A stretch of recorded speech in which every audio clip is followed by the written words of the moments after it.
হাই বন্ধুসকল, নিশ্চয় সকলোৰে ভাল। মই ৰাতুল আপোনালোকক স্বাগতম জনাইছোঁ মোৰ চেনেল টেকবয় আছামলৈ। আজিৰ এই ভিডিঅ'টোত মই আপোনালোকক ক'ম যে OBC বা MOBC ডিজিটেল চাৰ্টিফিকেট কেনেকৈ বনায়। ডিজিটেল চাৰ্টিফিকেট বনোৱাৰ পিছত যিটো ডিজিটেল নাম্বাৰ ওলাব OBC বা MOBCৰ, সেইটো নোহোৱাকৈ আপুনি কেতিয়াও নন ক্ৰিমিনেল চাৰ্টিফিকেট এপ্লাই কৰিব নোৱাৰে। কাৰণ নন ক্ৰিমিনেল চাৰ্টিফিকেট এপ্লাই কৰিবলৈ হ'লে আপোনালোকক OBCৰ ডিজিটেলাইজেশ্যন নাম্বাৰটো প্ৰয়োজন হ'ব। তো ফাৰ্ষ্ট অফ অল আজি আমি শিকিম যে কেনেকৈ অফিচিয়েল ৱেবছাইটত আমাৰ OBC চাৰ্টিফিকেটখন ডিজিটেলাইজেশ্যন কৰিব পাৰি আৰু কৰিবলৈ কি কি ডকুমেণ্টছৰ প্ৰয়োজন হ'ব আৰু কি কি প্ৰচেছ আমি কৰিব লাগিব সেই গোটেইখিনি এই ভিডিঅ'টোত ক'ম। আৰু সকলো জানিবৰ কাৰণে ভিডিঅ'টো স্কিপ নকৰিব, কাৰণ স্কিপ কৰিলে বহু কথা আপোনালোকে গম নাপাব, যাৰ বাবে আপুনি পিছলৈ এপ্লাই কৰাত অসুবিধাৰ সন্মুখীন হ'ব পাৰে। তো ইয়াৰ পিছত আপোনালোকে আপোনালোকৰ মোবাইলত ক্ৰম ব্ৰাউজাৰটো খুলি ল'ব, আৰু যদি লেপটপত কৰি আছে তেতিয়াহ'লে লেপটপৰ ক্ৰম ব্ৰাউজাৰটো খুলি ল'ব। লোৱাৰ পিছত আপোনালোকে চাৰ্চ বাৰত আপোনালোকে চাৰ্চ কৰিব OBC ডিজিটেল চাৰ্টিফিকেট, তাৰপিছত আপোনালোকে ইণ্টাৰ কৰিব। কৰাৰ পিছত আপোনালোকে দেখিব পাব ফাৰ্ষ্টতে আপুনি লিখিব সেৱা সেতুৰ আণ্ডাৰত এটা লিংক আহিছে, ইছুৱেঞ্চ অফ কাষ্ট চাৰ্টিফিকেট সেৱা সেতু আছাম ষ্টেট পৰ্টেল। তো এইটোত আপোনালোকে ক্লিক কৰিব। ক্লিক কৰাৰ পিছত আপোনালোকে ইয়াতে এপ্লাই যিটো অপশ্যন আছে ইয়াতে ক্লিক কৰিব। তো ইয়াৰ পিছত আপোনালোকে দেখিবলৈ পাইছে এনেকুৱা এটা ইণ্টাৰফেচ আহিব। তো চিটিজেন অপশ্যনটোত আমি ক্লিক কৰিম, আৰু তলত দেখিবলৈ পাইছে লগ ইন এণ্ড ৰেজিষ্টাৰ বুলি অপশ্যন আছে, তাত আমি ক্লিক কৰিম। ক্লিক কৰাৰ পিছত আপোনালোকৰ এনেকুৱা ধৰণৰ এটা ইণ্টাৰফেচ আহিব। তো ইণ্টাৰফেচত আপোনালোকে দেখিবলৈ পাইছে ইউজাৰ নেম এণ্ড পাছৱৰ্ড। তো অলৰেডি মোৰ ইউজাৰ নেম এণ্ড পাছৱৰ্ড বনোৱা আছে, আৰু যদি নাই তেতিয়াহ'লে আপোনালোকে দেখিবলৈ পাইছে তলত ইউজাৰ নেম আছে, নিউ ইউজাৰ পাছৱৰ্ড, ইয়াতে আপোনালোকে ক্লিক কৰিব। ক্লিক কৰাৰ পিছত আপোনালোকৰ এনেকুৱা এটা ইণ্টাৰফেচ আহিব, য'ত আপোনালোকৰ প্ৰথমতে ইয়াতে মোবাইল নাম্বাৰটো দিব, দিয়াৰ পিছত জেনেৰেট OTP কৰিব। তাৰপিছত আপোনাৰ মোবাইল নম্বৰ OTP এটা যাব। OTPটো দিয়াৰ পিছত তলতে আপোনাৰ OTPৰ অপশ্যন এটা আহি যাব, এতিয়া বৰ্তমান নাই। তো OTPটো ভেৰিফাই হৈ যোৱাৰ পিছত আপোনালোকৰ ইয়াতে নিজৰ নাম, তো ইউজাৰ নেম এটা দিব, তাৰপিছত পাছৱৰ্ড দিব, তাৰপিছত জেণ্ডাৰ ল'ব। জেণ্ডাৰ লোৱাৰ পিছত আপোনাৰ ডেট অফ বাৰ্থ আপোনাৰ ইয়াতে দিব। দিয়াৰ পিছত আপোনাৰ ইয়াতে আছে পাৰ্চনেল মেছেজ। তো পাৰ্চনেল মেছেজত আপোনালোকে যিকোনো লিখিব পাৰে। তো তাৰপিছত আপোনাৰ আহিব কেপচাত আপোনালোকক এইটো দেখিবলৈ পাইছে এটা এক্সপ্ৰেশ্যন দিয়া আছে। তো এইটো আপুনি চল্ভ কৰি ইয়াৰ এনচাৰটো ইয়াতে দি দিব। দিয়াৰ পিছত একচেপ্ট কৰি চাইন ইন কৰি দিব। দিয়াৰ লগে লগে আপোনাৰ যিটো ইউজাৰ ID সেইটো ইয়াতে ক্ৰিয়েট হৈ যাব। তো হোৱাৰ পিছত আপোনালোকে চেম ইয়াতে আহিব। অহাৰ পিছত আপোনালোকে যিটো ইউজাৰ ID হৈছিলে ইয়াতে দি দিব। দিয়াৰ পিছত আপোনাৰ পাছৱৰ্ডটো ইয়াতে দিব। দিয়াৰ পিছত তো এটা আপোনালোকে একচেপ্ট কৰিব, তাৰপিছত চাইন ইন কৰাৰ পিছত আপোনালোকে চাইন ইন হৈ যাব। তাৰপিছত আপোনালোকে লোৱাৰ পিছত আকৌ চেম ইয়াতে আপোনালোকে ডিজিটেল চাৰ্টিফিকেট বুলি টাইপ কৰি ইয়াতে ডাইৰেক্টলি ইয়াতে ক্লিক কৰিব।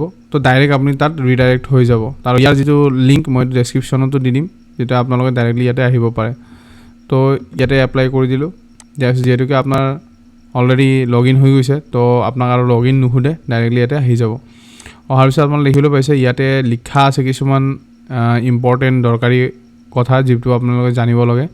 তো আপুনি কিমান দিনৰ ভিতৰত পাব সেইটো ইয়াতে লিখা আছে। আবেদন কৰাৰ পিছত 30 দিনৰ ভিতৰত দিয়া হ'ব। তো ফি চাৰ্জেছ এণ্ড মাচুল লিখা আছে, মানে আপুনি কিমান টকা আপোনাৰ ইয়াতে লাগিব এইটো এপ্লাই কৰাৰ কাৰণে ইয়াতে লিখা আছে। তো ইউজাৰ চাৰ্জ আপোনাৰ 30 টকা থাকিব। ঠিক প্ৰিণ্টিং চাৰ্জ আপোনাৰ ইয়াতে 10 টকা, আৰু ইয়াতে আপোনাৰ লিখি দিছে ইয়াতে স্কেনিং চাৰ্জ 5 টকা। তো জেনেৰেল ইনষ্ট্ৰাকশ্যনত আপুনি দেখিবলৈ পাইছে যিবিলাকত ষ্টাৰ থাকিব মেণ্ডেটৰী হয়, সেইবিলাক আপোনালোকে ফিল আপ কৰিবই লাগিব। তো আপোনাৰ যিটো চাইজ হ'ব ডকুমেণ্টৰ সেইটো আপোনাৰ PDF হ'ব লাগিব, আৰু 1 MBৰ আণ্ডাৰত থাকিব লাগিব, 1 MBতকৈ বেছি হ'ব নোৱাৰিব। PDFৰ বাহিৰে আপোনাৰ কোনো ধৰণৰ বেলেগ ফৰ্মেট ইয়াতে ইউজ নহ'ব। 3 নম্বৰ অপশ্যন কৈছে যে ফটোটো আপুনি JPG ফৰ্মেটত দিব পাৰে। তাৰপিছত আপোনাৰ আহিছে ইয়াতে লেংগুৱেজ অফ দ্য চাৰ্টিফিকেট, প্ৰমাণপত্ৰৰ ভাষা। তো ইংলিছটো থাকিলে কি চাৰ্টিফিকেটখন যাতে ইংলিছতে আহে, সেইটো কাৰণে আপোনালোকে লেংগুৱেজ ইংৰাজী ৰাখিব। তাৰপিছত আহিব ডিটেইলছ অফ দ্য এপ্লিকেশ্যন। তো প্ৰথমতে মই ফিল আপ নকৰোঁ, আপোনালোকক দেখাই যাওঁ, তাৰপিছত মই গোটেইখিনি ফিল আপ কৰি একেবাৰে দেখাই দিম। এপ্লিকেশ্যন আবেদনৰ বাবে ইয়াতে লিখিছে যে আপুনি যে ডিজিটেলাইজেশ্যন কৰিব খুজিছে, OBC কৰিব খুজিছে নে STP কৰিব খুজিছে। তো ইয়াৰ ভিতৰত আপোনাৰ যিটো হয় সেইটো আপুনি দিব পাৰে। চ' মই OBCৰ কাৰণে কৰিব খুজিছোঁ, তো মই OBC চিলেক্ট কৰিছোঁ। তাৰ নেম অফ দ্য এপ্লিকেণ্ট, তো যিজনে আবেদন কৰিব তাৰ নামটো ইয়াতে দিব লাগিব। তাৰপিছত জেণ্ডাৰটো আপোনালোকে দেখিবলৈ পাইছে ইয়াতে আহি যাব। তাৰপিছত মোবাইল নাম্বাৰ, তো মোবাইল নাম্বাৰটো অট'মেটিকেলি ইয়াতে আহি যাব। আপুনি যিটো মোবাইল নাম্বাৰেদি ইউজাৰ বনাইছিলে সেই মোবাইল নাম্বাৰটো ইয়াতে আহিব। ঠিক তেনেদৰে আপোনাৰ ইয়াতে আহি গ'ল PAN card number. PAN card নাম্বাৰত আপোনাৰ ইয়াতে ষ্টাৰ নাই, তো আপুনি নিদিলেও হ'ব। ইমেইল আইডিটো ইয়াতে নিদিলেও হ'ব। তাৰপিছত ইপিক নাম্বাৰ, ভোটাৰ আইডিত যিটো নাম্বাৰ আছে সেইটো হ'ল আপোনাৰ ইপিক নাম্বাৰ, ইয়াতে দিব লাগিব। আৰু ডেট অফ বাৰ্থ, তো ফাদাৰ নেম যিটো মেণ্ডেটৰী হয় আপুনি দিব লাগিব। মাদাৰ নেম সেইটোও আপোনাৰ মেণ্ডেটৰী হয়। তাৰপিছত আছে আপোনাৰ কাষ্ট ট্ৰাইব কমিউনিটি, ইয়াতে যে ক্লিক কৰিব আপুনি কোনটো কমিউনিটিৰ আণ্ডাৰত পৰে সেইটো আপুনি দিব লাগিব।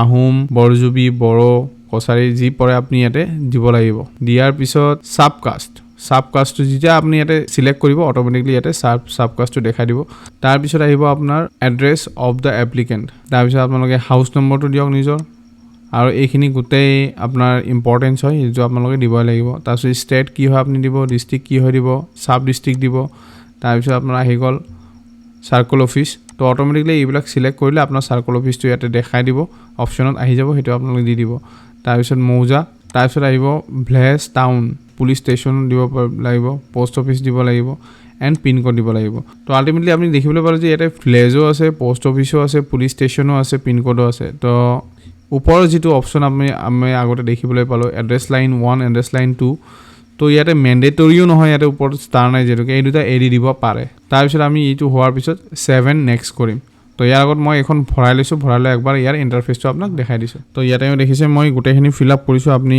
অনুমান কৰিব পাৰিছে আৰু ইয়াতে আপোনাক দেখিব পাইছে কাষ্টত যেটোকে কোচ ৰাজবংশী আছিল সাব কাষ্টত ইয়াতে কোচ ৰাজবংশী দেখাইছিল অপচনত তো হেতু আপোনালোকে ইয়াতে সিলেক্ট কৰি ল'ব তাৰ পিছত আছিল আপোনাৰ এড্ৰেছ লাইন গোটেইখিনি দিয়াৰ পিছত আপোনালোকে তলত দেখিব পাইছে সেভ এণ্ড নেক্সট বুলি এটা অপচন আছে তাত আপুনি ক্লিক কৰিব পাৰে 7 নেক্সট মই নেক্সট কৰিম তো এটা হলিছে are you sure do you want to proceed তো যেরকম আমি হসাকে আমি চেক করে লৈছো গোটেইখিনি সব ঠিকে আছে তো আমি ইয়েস দিম তো ইয়াৰ পিছত আপোনাক লিখিলো পাইছে ইয়াতে আপোনাৰ ডকুমেন্টস দিব লাগিব যি আপোনাৰ প্ৰয়োজন হ'ব ইয়াতে এটা আছে আপোনাৰ এপ্লিকেন্টস ফটো তো ইয়াতে আপুনি ক্লিক কৰিব ক্লিক কৰাৰ পিছত এপ্লিকেন্ট ফটো সিলেক্ট কৰিব তাৰপিছত ইয়াতে আপুনি ব্ৰাউজাৰত দি দিব ঠিক আছে আৰু আমি জানো যে ইয়াতে জেপিজি ফৰম্যাটৰ প্ৰয়োজন হ'ব অলৰেডি আমি আগত পঢ়িছো ঠিক আছে তাৰ পিছত আছে proof of date of birth তো ডেট অফ বাৰ্থ প্ৰুফৰ কাৰণে আপোনাৰ কি উঠিছে one of the birth certificate Aadhaar card PAN card admit card তো ইয়াৰে ভিতৰত যিকোনো এটা দিব লাগে তো এইটো আপোনাৰ দিব লাগিব পিডিএফ ফৰম্যাটত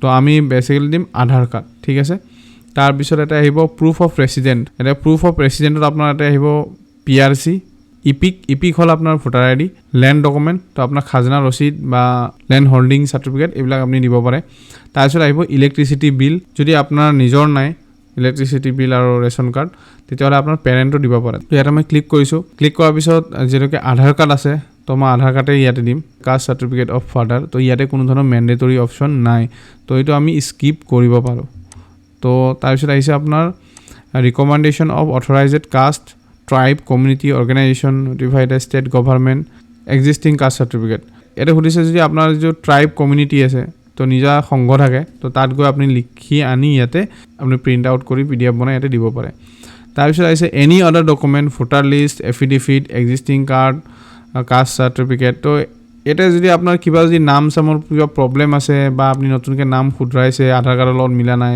বা আগত থকা কিবা হেৰি লগত আছে ধৰা আপোনাৰ কাষ্ট সাৰ্টিফিকেটৰ নাম অকমান বেলেগকে আছে এতিয়া বৰ্তমান আধাৰ কাৰ্ডৰ লগত বেলেগকে আছে তো আপুনি এফিডেভিট কৰাইছে তাৰ এফিডেভিট খান আপুনি ইয়াতে দিব পাৰিব তো ইয়াতে দিলে কি হ'ব তো ওপৰত যেতিয়া আপোনাৰ ভেৰিফিকেশন হ'ব তাত যদি আপোনাৰ চাই যে নামটো মিলা নাই তো যেতিয়া আপোনাৰ এইখন পাব তেতিয়ালে ক্লিয়াৰ হৈ যাব যে মানুহজনৰ কিবা কাৰণত ভুল হৈছিলে আৰু এফিডেভিট আমাক জমা দিছে তো আমি এটো প্ৰসেস কৰিব পাৰো তিনিটা আমি স্কিপে কৰি দিলো কাৰণ এই তিনিটা বৰ্তমান যেটোকে আমাৰ হাতত নাই স্কিপ কৰিলো তো বাকি এই তিনিটা যেটো আছে হেতু আমি ইয়াতে সাবমিট কৰিম ঠিক আছে মই সাবমিট কৰাৰ পিছত আপোনালোকক আকৌ ৰিডাইৰেক্ট কৰি দিয়েছো এই পেজটোলে আপোনালোকে দেখিব পাইছে এটা ফটো মই এড কৰি দিছো এড কৰাৰ পিছত আপোনালোকে দেখিব পাইছে ইয়াতে এনেকৈ আহি গৈছে আৰু মনত ৰাখিব এইটো 1 MB তলত হ'ব লাগিব ঠিক আছে তাৰপিছত দেখিব পাইছে আমি আধাৰ কাৰ্ডখন ইয়াতে দি দিছো সেম তলতো আমি আধাৰ কাৰ্ডখন দি দিছো তো আমি এটা কাষ্ট সাৰ্টিফিকেট ফাদাৰটোত মই একো নেদি আমি ৰিকমেন্ডেশন অফ অথৰাইজ যেটো আছে তাত আমি দিছো তো ইয়াতে এটা অপচন আছে এক্সিস্টিং কাষ্ট সাৰ্টিফিকেট তো আপোনালোকৰ যদি এক্সিস্টিং কাষ্ট সাৰ্টিফিকেট আছে এটা এক্সিস্টিং কাষ্ট সাৰ্টিফিকেট বুলি সিলেক্ট কৰি